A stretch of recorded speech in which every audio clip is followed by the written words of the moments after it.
Okay, so second part of the video that is Rajya Sabha. तो राज्यसभा के बारे में बात कर लेते हैं, and this is the third chapter I think. So Rajya Sabha, the Rajya Sabha can have 250 members, 238 of whom are elected representative of the state and unit। देखो 250 members होते हैं, उसमें से 238 मेंबर्स जो होते हैं वो होते हैं स्टेट के और यूनियन टेरिटरीज़ के इलेक्टेड रिप्रेजेंटेटिव, और जो 12 होते हैं वो होते हैं प्रेसिडेंट नॉमिनेट करेगा। लोकसभा के केस में 2 members प्रेसिडेंट नॉमिनेट कर रहा था from the Anglo Indian community, now 12 members nominate कर रहा है, ठीक है, फ्रॉम अमंग द स्पेशल। अब किस किस फील्ड में से होने चाहिए वो जो 12 members वो नॉमिनेट कर रहा है, वो होने चाहिए science, art, legislature, sports, media, ठीक है, and social service. So at present Rajya Sabha में 245 मेंबर्स हैं। So this is all about Rajya Sabha, basic details. Now इसके डिटेल्स अब आएंगी। देखो इलेक्टेड मेंबर्स, तो इनकी देखो qualifications for becoming member of Rajya Sabha are same as those of Lok Sabha. Lok Sabha की क्वालिफिकेशन के अकॉर्डिंग ही होती है, एक्सेप्ट यहाँ पे जो एज है वो बढ़ा दी गई है, मतलब 30 साल से कम नहीं होनी चाहिए। वहाँ उस केस में आई गेस 25 ईयर्स था कि 25 से कम नहीं होनी चाहिए, यहाँ पे 30 से कम नहीं होनी चाहिए। बाकी सारी क्वालिफिकेशंस वही हैं। However unlike the members of Lok Sabha, those of Rajya Sabha are not elected by the people. Rajya Sabha के जो मेंबर्स होते हैं वो बाय द पीपल इलेक्ट नहीं किए जाते हैं। लोकसभा में ऐसा ही था ना, जिसको वोट देते थे, जो कॉन्स्टिट्यूएंसी से जीत जाता था वो लोकसभा में जाके हमको रिप्रेजेंट करता था, but not in the case of Rajya Sabha. इसमें क्या होता है, they are elected by the elected members of the state assemblies. जो स्टेट असेंबलीज होती हैं, ठीक है, उसमें जो मेंबर्स जीतते हैं अब वो इलेक्ट करके एक मेंबर को अपनी वहाँ से भेजेंगे राज्यसभा में, ठीक है। सो ये यही लिख रहा है कि they are elected by the elected members of the state assembly. State assembly से जो इलेक्टेड मेंबर होंगे वो डिसाइड करेंगे बाय वॉट, ठीक है, कि किसको भेजा जाएगा राज्यसभा में हमें रिप्रेजेंट करने के लिए, ठीक है। Another difference between the two houses of parliament is the Rajya Sabha is a permanent weight body, it never dissolved, ठीक है। एक और डिफरेंस मेजर क्या है, वहाँ पे डिसॉल्व हो जाती थी, देखो अगर मेजॉरिटी प्रूव नहीं कर पाता था प्रेसिडेंट, बट यहाँ पे ऐसा नहीं है, यहाँ पे परमानेंट चलता है, ठीक है। Members are elected for a term of 6 years, वहाँ पे 5 years के लिए था, यहाँ पे 6 years के लिए इलेक्ट होता है। 1/3 of the member retire every 2 year, और 1/3 मेंबर हर 2 साल में रिटायर हो जाते हैं, फिर न्यू मेंबर्स ऐड कर लिए जाते हैं, दैट इज़ दिस, ठीक है, retire every 2 years। When 1/3 of the seats are vacated, election are held for दो सीट्स। और अगर 1/3 सीट्स वेकेट होती हैं जो है उनके लिए जो है, जो अभी मैंने बताया न्यू मेंबर्स ऐड होते हैं, वो इलेक्शंस के थ्रू हो जाते हैं। इलेक्शन सेम वही जो कॉन्स्टिट्यूएंसीज़ हैं और जो स्टेट असेंबलीज़ हैं वहाँ से भेजा जाता है मेंबर्स को, ठीक है। नाउ प्रिजाइडिंग ऑफिसर, यहाँ का कौन है प्रिजाइडिंग ऑफिसर, वहाँ का स्पीकर होता था, ठीक है, लोकसभा में स्पीकर था, यहाँ पे कौन है, यहाँ पे है vice president of India presides over the Rajya Sabha. कौन है, वाइस प्रेसिडेंट, ठीक है। नेक्स्ट कर लेते हैं, ओके, ठीक है। अब how parliament functions, parliament function कैसे करती है, देखो the period of which parliament meets to conduct its affair is called session. अब जब पार्लियामेंट मतलब एक असेंबली होती है, जब सारे लोग इकट्ठे होते हैं और किसी भी टॉपिक पे बात चल रही होती है, उनको सेशंस बोलते हैं, ठीक है। क्या बोलते हैं, सेशंस, ठीक है। अच्छा, नेक्स्ट होता है according to the constitution parliament must have at least 2 sessions in a year and the gap between them must not be more than 6 years। देख क्या कह रहा है कि पार्लियामेंट में must have at least 2 session तो होने ही चाहिए, ठीक है, एक साल के अंदर। दैट मीन्स हर 6 महीने में एक सेशन होना चाहिए।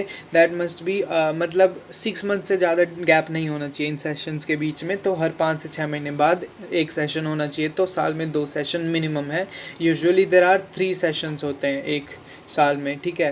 पहला सेशन होता है बजट सेशन का, जब बजट मतलब पेश किया जाता है, दैट इज़ फरवरी या मई के बीच में। फिर मॉनसून सेशन होता है जुलाई और अगस्त में, और फिर विंटर सेशन होता है। सेशंस का पता चल गया ना, the period by which parliament meets, ठीक है, अपने अफेयर्स को कंडक्ट करने के लिए उसको सेशन बोलते हैं। जब वो मीटिंग्स होती हैं उसको सेशन बोलते हैं, और ये 3 सेशन होते हैं यूजुअली, और मिनिमम जो है 2 तो होने ही चाहिए, मतलब अगर किसी रीज़न से नहीं हो रहे तो 2 तो एटलीस्ट होने ही हैं, ठीक है। नाउ इसके बाद The president summons and closes each session of parliament and may summon a joint session of two houses. Parliament has the following important function. तो देखो president जो है वो बुलाता है, summons का मतलब बुलाना, and closes each session of parliament, और हर एक सेशन को वो क्लोज करता है. दैट मीन्स लास्ट में वो उसकी कुछ स्पीच होती है, कोई भी उसका ओपिनियन होता है. मे समोन, और वो है summon a joint session of two houses, दोनों हाउसेज के जॉइंट सेशन भी समोन कर सकता है. दैट मीन्स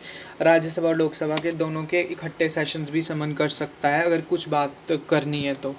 ये सब बैकलॉग्स के उसमें होता है, बट अभी इतने डिटेल में नहीं आएगा. Parliament has the following important functions. क्या है पार्लियामेंट के फंक्शंस, क्या है? ये बहुत इंपॉर्टेंट है. You have to keep these things in mind. Making laws, बहुत ईजी है वैसे तो, लॉज बनाएगा. डिस्कस द बजट लाएगा, ठीक है, कि क्या पॉलिसी में कितना पैसा लगेगा और इस चीज़ में कितना पैसा है, इस इंडस्ट्री में, ठीक है, ये सारी चीज़ें वो बजट पेश करेगा. ओवरसीइंग द एग्जीक्यूटिव फंक्शनिंग, कि जो लॉज बनते हैं उनको एग्जीक्यूट करा जाना है, ठीक है, तो उस एग्जीक्यूट करने की एग्जीक्यूटिव फंक्शनिंग देखेंगे, ठीक है. रिमूविंग हाई ऑफिशियल्स, जो अगर किसी को ऑफिशियल्स को जो है रिमूव करना है, ठीक है, तो वो भी यही देखता है. क्योंकि जो बड़े लेवल के ऑफिशियल्स होते हैं, फॉर एग्जांपल जज हो गया, ठीक है, तो ये सारी चीज़ें जो है देखी जाती है बाय दीज हाउसेस, ठीक है. नाउ डिस्कसिंग द बजट, ये जो फर्स्ट पॉइंट था, बजट डिस्कस करता है. इसमें क्या है, the budget is something the entire country awaits because of the common man if it means और falls in the price of things. अब बजट जो पेश होता है उसको सबको इंतज़ार रहता है और साल के स्टार्टिंग में आता है, क्योंकि इससे प्राइस बढ़ते भी और घटते भी. क्योंकि जब उन्हें वो बताएंगे ना कि कौन सा पैसा कहाँ पे किस टाइप से यूज़ होगा और किस चीज़ का दाम कितना होगा, मतलब वेल डिफाइंड होगा, तो इससे मार्केट में भी गिरावट या फिर चढ़ाव आता है. Now presented by the finance minister. कौन करता है? Finance minister. ऑब्वियसली देखो, फाइनेंस का मतलब पैसा, तो पैसे के रिगार्डिंग कौन करेगा? फाइनेंस मिनिस्टर करेगा. Before parliament during the budget session it is an estimate of the governments income and expenditure. ये बेसिकली क्या है, ये चीज़ तुम्हें ध्यान में रखनी है. क्या है? It is an estimate of the government income and expenditure. Government की इनकम और एक्सपेंडिचर कितनी है और एक्सपेंडिचर कितना है, उसका एस्टिमेट होता है. The government income comes from, कहाँ से आती है इनकम? देखो, इनकम आती है टैक्सेस से. किससे? टैक्सेस से. देन उसके बाद so together with the budget the government introduce a finance bill with proposal for new increase taxes as well as, ठीक है. अब ये टैक्सेस आएंगे तो इसमें टैक्स कितना लिया जाए या इंक्रीज़ किया जाए या डिक्रीज़ किया जाए, तो वो उसके लिए ही साथ के साथ ये एक फाइनेंस बिल देंगे. फाइनेंस बिल मतलब जिसमें प्रपोज करते हैं कि how much tax we are gonna take, ठीक है, एज वेल एज रिलैक्सेशन भी हो सकती है. अ bill is a proposal for a new. अभी तुम सोच रहे होगे कि बिल क्या होता है, यहाँ पे बता रहा है बिल क्या होता है. Is a proposal for a new law और change in old law. The proposal of finance bill are debated throughout before the bill is pass. Bill क्या होता है कि एक प्रपोज लॉ कि भाई ये कानून लाना है, तो उसका पहले बिल दिखाया जाएगा, ठीक है, फिर उसको पास किया जाता है, ठीक है. तो ये बिल है. और फाइनेंस बिल मतलब टैक्सेस को क्या कितना करा जाए, या तो उसमें बढ़ाया जाए टैक्स या कम किया जाए, ये सब इनके हाथ में होता है.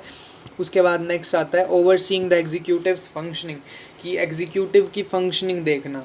अब देखो, the executive which is in practical terms mean the council of minister is accountable to the legislature. Executive को बेसिकली कौन होते हैं? ये काउंसिल ऑफ मिनिस्टर्स होते हैं, ठीक है. काउंसिल ऑफ मिनिस्टर्स होते हैं executive. This is accountable to the legislature. Legislature the right to question the government about its policy. देखो, लेजिस्लेचर के पास राइट होता है कि गवर्नमेंट की पॉलिसीज़ वगैरह पे क्वेश्चन करने का. ये मैं बहुत स्टार्टिंग से बताता आ रहा हूँ. This include foreign policy which guides the countries relation with the world. अब इसमें क्या क्या हो सकता है? फॉरेन पॉलिसीज़ हो सकती है कि दूसरी कंट्रीज़ के साथ किस टाइप से कैसे रिलेशन रखे जाएंगे, ट्रेड में, कॉमर्स में, या किसी भी टाइप में, इम्पोर्ट एक्सपोर्ट जो भी है. Which guides the country's relation with the world, and are called the question hour at the start of each sitting of parliament is reserved for member discuss a topic where. देखो, question our क्या होता है? Question our में ना ये होता है कि डिस्कस किया जाता है कि मतलब जो भी पॉलिसीज़ या कुछ भी है उससे रिलेटेड क्वेरीज या और कुछ भी सोशल इशू या जो भी है जिससे रिलेटेड क्वेरीज होगी वो क्वेश्चन आवर में होंगी बात उस पर, ठीक है. So question hour at the start of each sitting of parliament is reserve for members किसके लिए मेंबर्स के लिए रिजर्व होता है, किस चीज़ के लिए रिजर्व होता है, to discuss specific queries about the functioning of the government की फंक्शनिंग पे. Now these queries are sent by the members to the respective ministers in advance so that the minister can ready with their replies.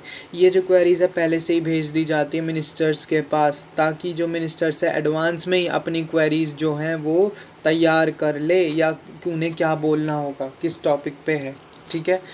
अच्छा, the period between question hour and the start of the regular business of the house is what has been known as 0 hour. अब जो question hour के बीच में और start होने में regular business का, ठीक है, regular session का start होने में जो period बीच में पड़ जाता है उसको क्या बोल देंगे, 0 hour. ठीक है. ये सारी चीज़ें ना बहुत टेक्निकल है, you just have to remember these, और तुम याद कर सकते हो, या तो वन वर्ड में आ जाएगी, but yeah you have to learn these things. This is often the stormiest part of the day in parliament because this is when members raise issues of public concern. अच्छा, अब जो public concern के issue होते हैं, देखो सबसे पहले तो question hour हो गया, अब सेशन स्टार्ट होगा, बट उसके बीच में 0 hour आ जाता है. इसमें क्या हो रहा है, इसमें हो रहे हैं लोगों से रिलेटेड जो इश्यूज़ हैं, issues of public concern, issues of public concern. ठीक है.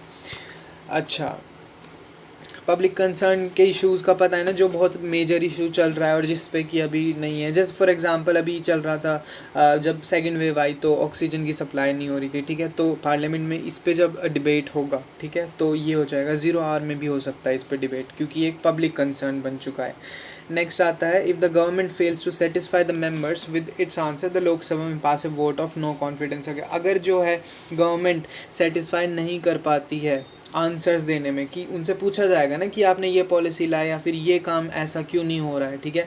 तो अगर वो सेटिस्फाई नहीं कर पाते अपने आंसर से, वो जस्टिफाई नहीं कर पाते अपने आंसर्स को, तो लोकसभा जो है वोट ऑफ नो कॉन्फिडेंस भी पास कर सकते हैं कि हमको तुम्हारे ऊपर कॉन्फिडेंस नहीं है.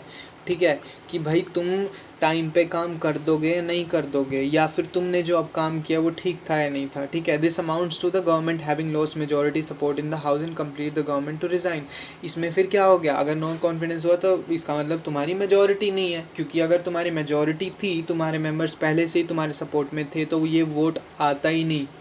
ठीक है. नो कॉन्फिडेंस का तुम हर बार ये वोट से ऊपर उठ जाते, तो बट अब तुम्हारी मेजॉरिटी नहीं लग रही है क्योंकि नो कॉन्फिडेंस का वोट आ गया है, तो इसका मतलब तुम्हें रिज़ाइन करना पड़ेगा. दैट मीन्स प्रेसिडेंट अब क्या करेगा, तुम्हारी गवर्नमेंट को डिसॉल्व करेगा अगर तुम्हारे पास प्रॉपर पावर नहीं है तो. ठीक है. नेक्स्ट आता है दिस रिमूविंग हाई ऑफिशियल्स. ये एक लास्ट था काम. अभी देखो इसमें क्या लिख रहा है, parliament can remove certain high official such as president, vice presidents and the जजेस ऑफ द सुप्रीम कोर्ट. जजेस का मैंने पहले ही बताया था कि पार्लियामेंट ही रिमूव करती है, बट और भी ऑफिशियल्स जो है, हाई ऑफिशियल्स जो हाई लेवल पे होते हैं, उनको रिमूव कर सकती है. जैसे प्रेसिडेंट, वाइस प्रेसिडेंट, और ये प्रेसिडेंट जो है वो इम्पीचमेंट बोला जाता है जब उसको रिमूव किया जाता है. ठीक है. तो इम्पीचमेंट के थ्रू प्रेसिडेंट को रिमूव किया जाता है. ठीक है. तो the procedure for this is okay.